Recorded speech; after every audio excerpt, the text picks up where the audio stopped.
তুমি কি আমাকে বেশি ভালোবাসো নাকি শায়ানকে বেশি ভালোবাসো? তোমাকে বেশি নাকি শায়ানকে বেশি?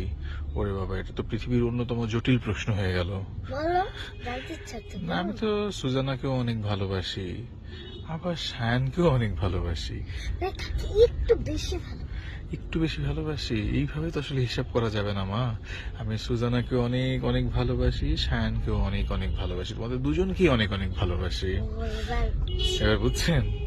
এবার একই প্রশ্নটা যদি আমি তোমাকে করি, আম্মু, তুমি কি আমাকে বেশি ভালোবাসো, না তোমার আম্মুকে বেশি ভালোবাসো, নাকি তোমার ছোট ভাই শায়ানকে বেশি ভালোবাসো? কাকে ভালোবাসো বলো? এটা তো একটা কঠিন জিনিস দিলাম, তুমি তো দিলা প্রথমে ঝামেলা আমাকে। লাগাই ফেললাম। ঝামেলা লাগাই ফেললাম।